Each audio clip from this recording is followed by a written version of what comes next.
Alright guys, as you can see, I have this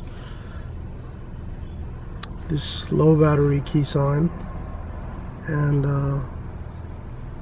so I'm going to show you how to replace this.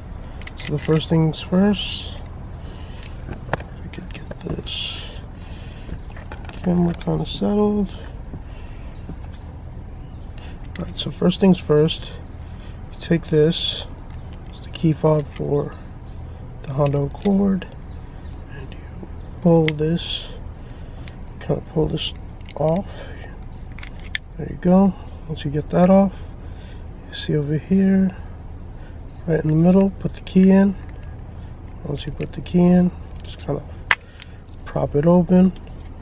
Once you prop it open, you can see the battery number is CR2032, and so there's like another little lever over here.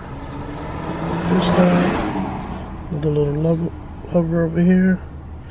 Kind of prop it open. If we could get it, prop it open and get that battery right out. So it's the battery. You have it over here. Take your new battery. I actually had an extra one from my spare key that I don't use, so you can get any of these batteries from like maybe like a Family Dollar or something like that. Now kind of prop the lever open, get it in there, good to go. You can just pop it back on, put the key back.